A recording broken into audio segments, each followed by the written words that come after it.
Hello everyone, आप सभी का स्वागत है आपके अपने यूट्यूब चैनल एनबी क्लासेस पर। आज हम पढ़ने वाले हैं क्लास 11वीं केमिस्ट्री के अंदर चैप्टर नंबर 4, जिसका नाम है केमिकल बॉन्डिंग। ये हमारा लेक्चर फर्स्ट है चैप्टर का, और लगभग 15 से ज्यादा लेक्चर होने वाले हैं चैप्टर के, क्योंकि आज ही हमारी शुरुआत है चैप्टर की। और भाई चैप्टर थोड़ा सा बड़ा है और इम्पोर्टेंट है। यहाँ पर मैंने लिख दिया है पहले ही, UP board special. UP board वाले बच्चों के लिए स्पेशल है, ठीक है। कुछ पद इंग्लिश में भी बताऊंगा इसके, और जितना हो सके इस चैप्टर पर फोकस करना, क्योंकि आगे आने वाले जितने चैप्टर हैं 11वीं के भी और 12th के भी, ये बहुत काम आएगा। ये चैप्टर एक तरीके से जो ऑर्गेनिक केमिस्ट्री है उसकी नींव है, बहुत ही इंपॉर्टेंट चैप्टर है।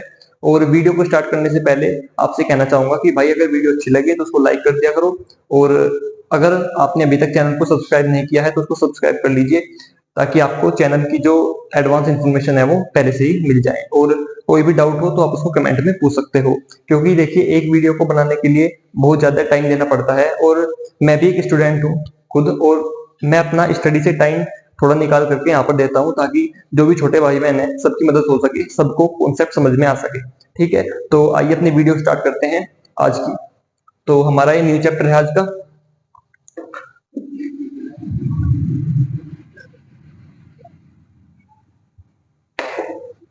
तो भाई देखिए यहाँ पर लेक्चर नंबर 1।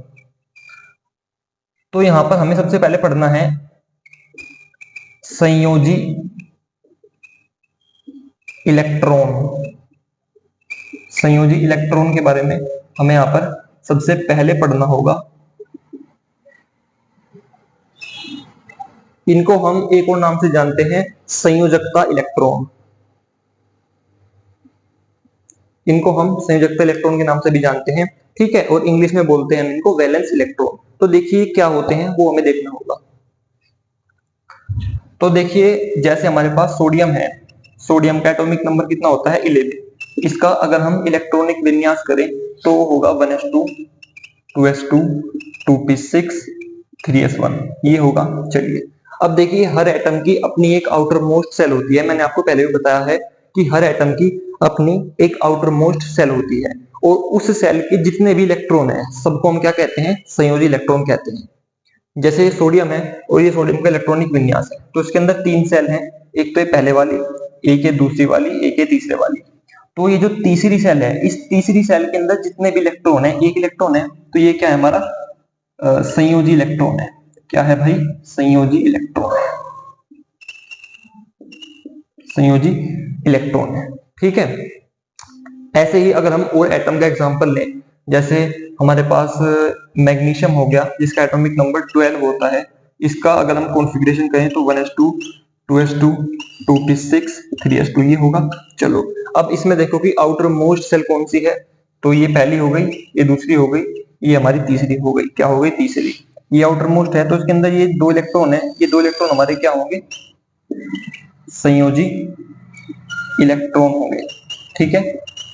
ऐसे ही आपको सारे एटम के लिए इस रूल को लागू करना है। अब देखो यहाँ पर एक बात और जानने के लिए है, जैसे ये हमारी आउटर मोस्ट सेल है, तो जो जस्ट इससे पहले वाली सेल होगी, ऐसे ही इसमें होगा, जो जस्ट इससे पहले वाली सेल होगी उसको क्या बोलते हो, उसको बोलते हैं उपांतिम कक्षा, यानी पेनल्टीमेट सेल। उपांतिम कक्षा बोला जाता है भाई, पेनल्टीमेट सेल बोला जाता है।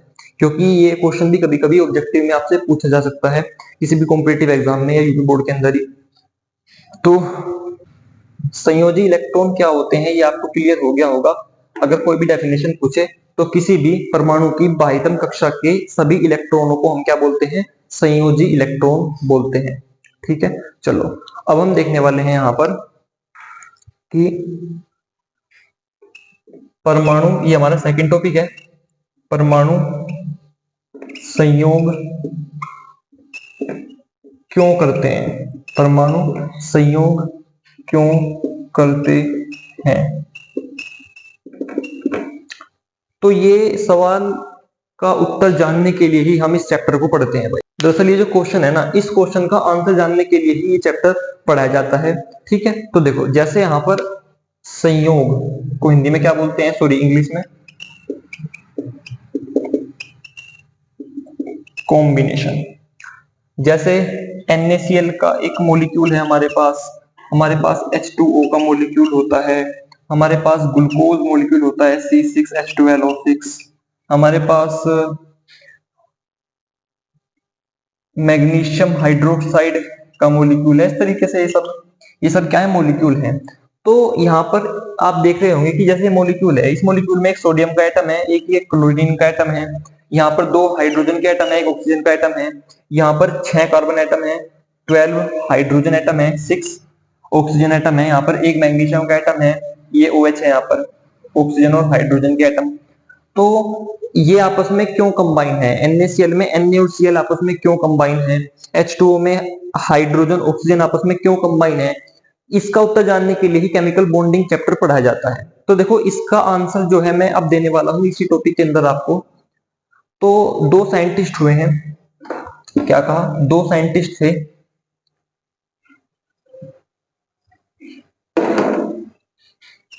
एक का नाम था कोसेल और एक का नाम था लुइस। कोसेल और लुइस, इन 2 साइंटिस्ट ने बताया कि परमाणु आपस में संयोग क्यों करते हैं। दरअसल इन्होंने एक लॉ दिया, इन्होंने क्या दिया, एक लॉ दिया जिसका नाम था अष्टक नियम।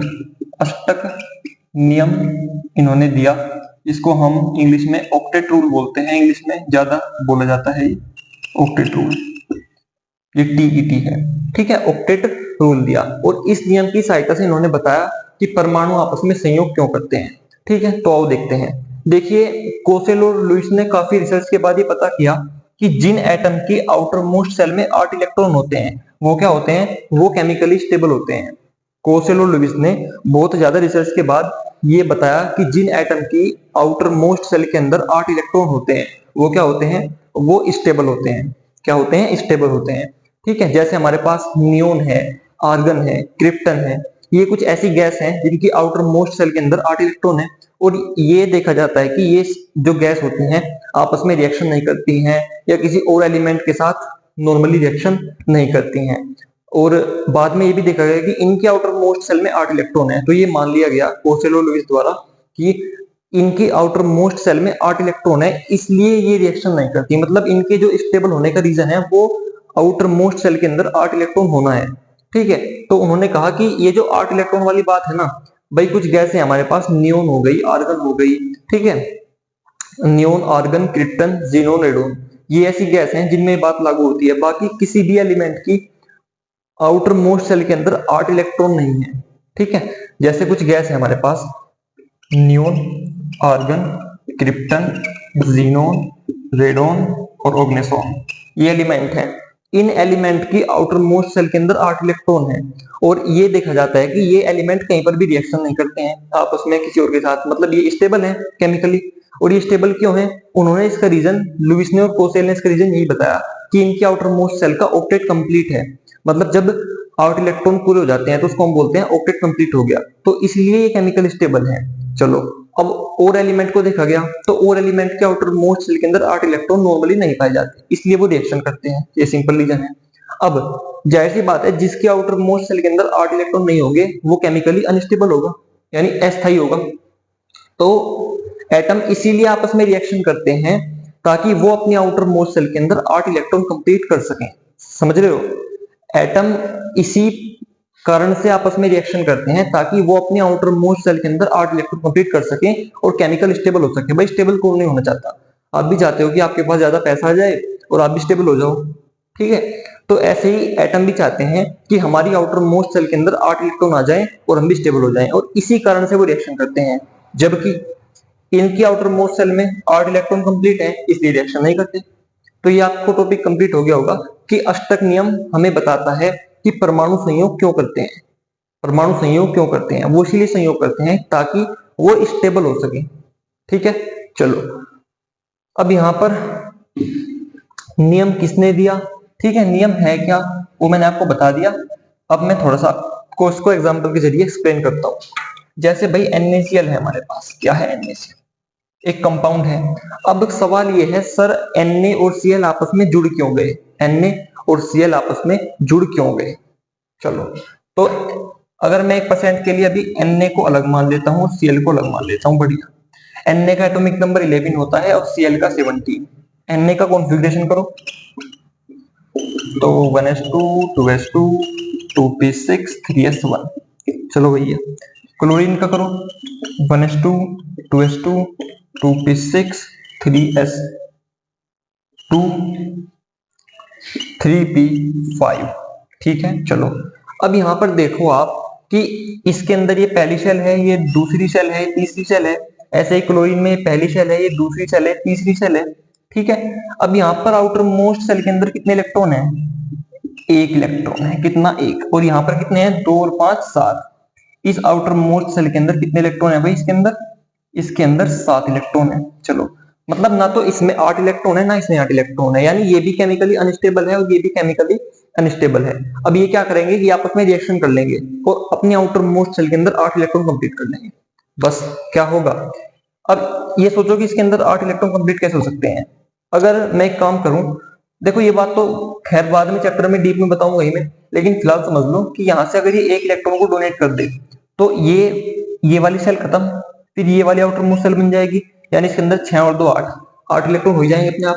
तो अगर ये इस इलेक्ट्रॉन को डोनेट कर दे, चलो, और ये वाला देखो यहां पर अगर ये 5 और 2 7 इलेक्ट्रॉन है, 8 करने हैं, तो आसान काम क्या होगा? या तो ये 7 के 7 को डोनेट करे या ये एक इलेक्ट्रॉन को गेन कर ले। तो एक को गेन करना आसान काम होगा, तो ये क्या करेगा? जो इसने एक इलेक्ट्रॉन डोनेट किया है ये इसको गेन कर लेगा, ये उसको गेन कर लेगा और 8 इलेक्ट्रॉन कंप्लीट कर लेगा। इस तरीके से ये भी स्टेबल हो जाएगा केमिकली और ये भी स्टेबल हो जाएगा। देखो अगर इसने एक इलेक्ट्रॉन को डोनेट कर दिया तो यहाँ पर कितने हो जाएंगे? 0। यानी अब आउटर मोस्ट सेल में 8 इलेक्ट्रॉन हो गए, यानी इस पर एक पॉजिटिव चार्ज डेवलप हो जाएगा। मैंने आपको पहले भी बताया है, जब भी कोई एटम इलेक्ट्रॉन को डोनेट करता है तो वो जितने इलेक्ट्रॉन डोनेट करता है उतना ही उस पर पॉजिटिव चार्ज डेवलप हो जाता है। तो यहां से इसने एक इलेक्ट्रॉन को डोनेट किया इस तरीके से, तो 0 रह गए। अब आउटर मोस्ट तो सेकंड वाली बन गई और यहाँ पर 8 इलेक्ट्रॉन कंप्लीट, यहाँ पर एक पॉजिटिव चार्ज आ गया। अब ये जो एक इलेक्ट्रॉन इसने डोनेट किया था इसको ये ले लेगा, यानी यहाँ पर 5 की जगह 6 हो जाएंगे, 6 हो जाएंगे, यानी 6 और 2 8 कंप्लीट।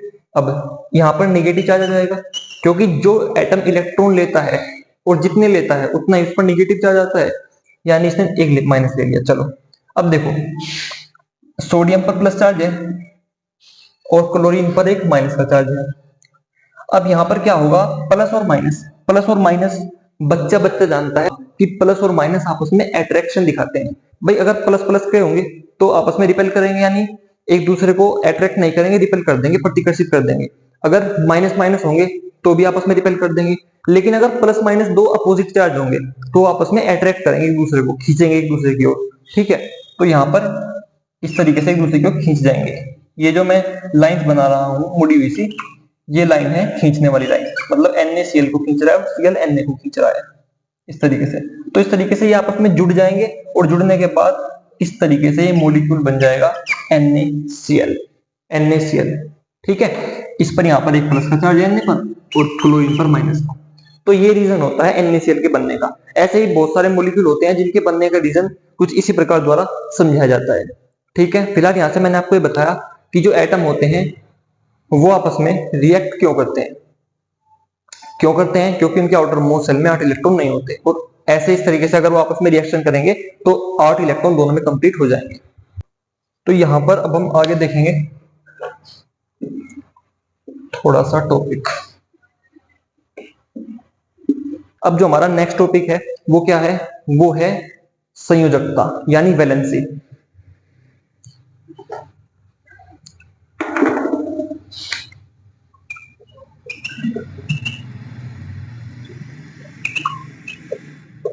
संयोजकता को इंग्लिश में क्या बोलते हैं? वैलेंसी बोलते हैं। चलो जी, पहला टॉपिक क्या था? संयोजकता इलेक्ट्रॉन था या संयोजी इलेक्ट्रॉन था, वो अलग था, ये अलग है। देखो संयोजी इलेक्ट्रॉन कौन होते हैं?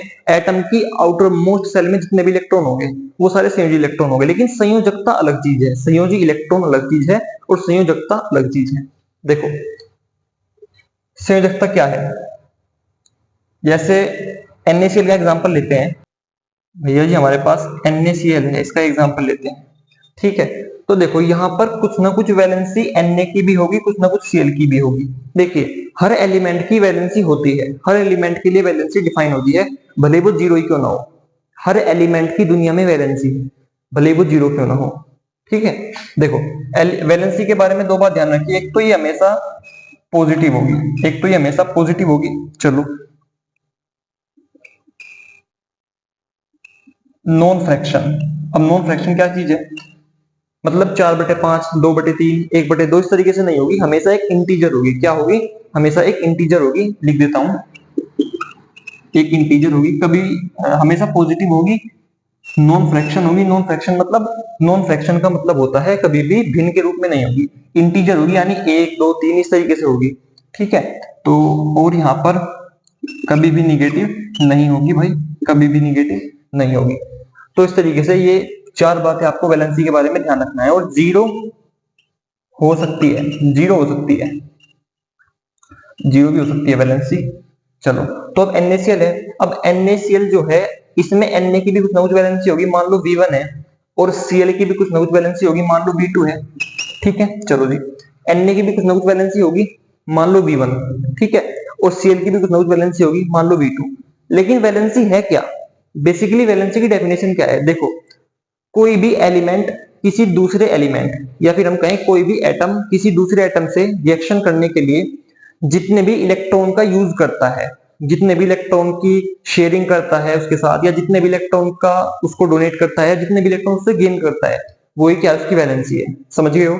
कोई एटम किसी दूसरे एटम के साथ, कोई एटम किसी दूसरे एटम के साथ रिएक्शन करने के लिए, क्या करने के लिए? रिएक्शन करने के लिए जितने इलेक्ट्रॉन की शेयरिंग करता है, ठीक है, जितने इलेक्ट्रॉन की शेयरिंग करता है, या जितने इलेक्ट्रॉन को डोनेट करता है, या जितने इलेक्ट्रॉन को गेन करता है, वो क्या होती है? वो उसकी वैलेंसी होती है। जैसे सोडियम है यहाँ पर और क्लोरीन है।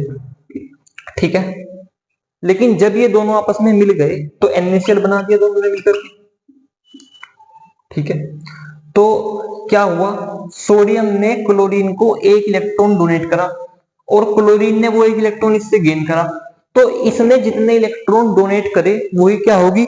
वही होगी इसकी वैलेंसी। तो इसने एक इलेक्ट्रॉन डोनेट करा, तो इसकी जो वैलेंसी होगी V1, वो 1 हो जाएगी। देखिए V1 V2 मैं सिंबल यूज कर रहा हूँ, किसी कोई मतलब स्पेसिफिक सिंबल नहीं है। और क्लोरीन ने क्या किया? क्लोरीन ने एक इलेक्ट्रॉन को इससे गेन किया, मतलब लिया, ग्रहण किया। तो V2 का मान भी कितना हो जाएगा? क्लोरीन की वैलेंसी वो भी 1 हो जाएगी। मैंने बताया आपको, कोई भी एटम किसी दूसरे एटम से रिएक्शन करने के लिए जितने भी इलेक्ट्रॉन को गेन करता है या जितने डोनेट करता है, जैसी उसकी नेचर है भाई, सोडियम की नेचर डोनेट करने की थी, क्लोरीन की गेन करने की थी, और या फिर जितने वो शेयर करता है, उसके साथ शेयरिंग भी होती है इलेक्ट्रॉन की, वो मैं आपको आगे पढ़ाऊंगा। वही क्या होती है? वो एटम की वैलेंसी होती है। क्लियर? तो ये हमारी वैलेंसी थी। ये बातें ध्यान रखना, हमेशा पॉजिटिव होगी, कभी भी फ्रैक्शन नहीं हो सकती, हमेशा इंटीजर होगी, मतलब एक पूर्णांक होगी, और कभी भी निगेटिव नहीं हो सकती, और जीरो भी हो सकती है। क्लियर? चलो, तो यहाँ पे हमारा संयोजकता वाला टॉपिक क्लियर हो गया। और संयोजकता जो ये वर्ड है, ये पहली बार कब यूज किया गया था दुनिया में? 1852 में। 1852 में इस वर्ड का प्रयोग पहली बार करा गया था। किसने किया था? ये किया था भैया जी फ्रैंकलैंड। फ्रैंकलैंड नाम के एक साइंटिस्ट थे, उन्होंने सबसे पहले 1852 ईस्वी में संयोजकता शब्द का प्रयोग किया था, इसको डिफाइन किया था सबसे पहले। अब हम थोड़ा सा ऑक्टेट रूल के बारे में एक दो बात और देख लेते हैं।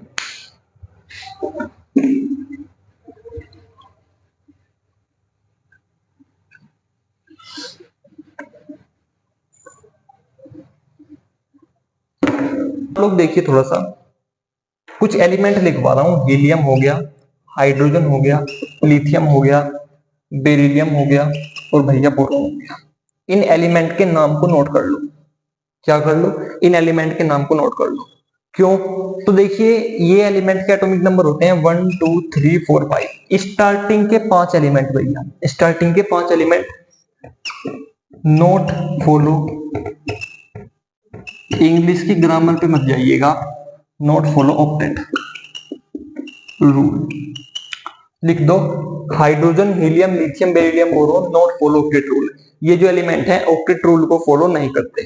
क्यों नहीं करते? देखिए, जैसे हाइड्रोजन है, अब हाइड्रोजन का एटॉमिक नंबर कितना है? 1 है, तो इसका इलेक्ट्रॉनिक विन्यास करो 1s1। चलो, तो अब हाइड्रोजन है, अब हाइड्रोजन भी स्टेबल होना चाहेगा भाई, एलिमेंट तो ये भी है, ये भी तो सब एलिमेंट का ही दोस्त है, तो ये भी स्टेबल होना चाहेगा।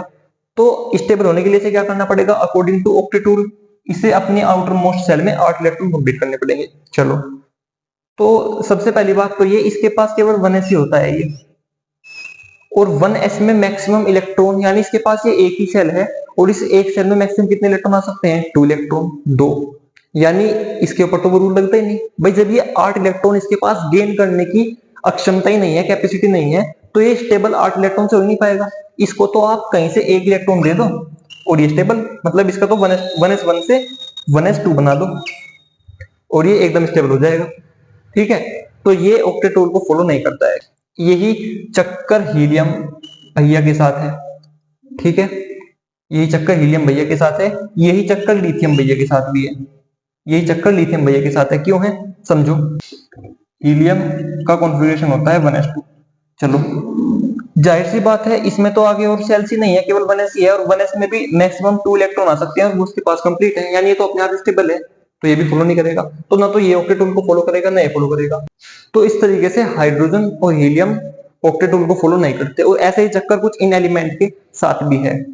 ठीक है, तो आपको याद रखना है कि ये जो 4-5 एलिमेंट हैं ये ऑक्टेट रूल को फॉलो नहीं करते हैं। इस रूल को आप लोग, तो इस बात को याद रखिए। तो आज का हमारा octet rule, valence electron, valency, ये 3 टॉपिक कंप्लीट हो गए हैं।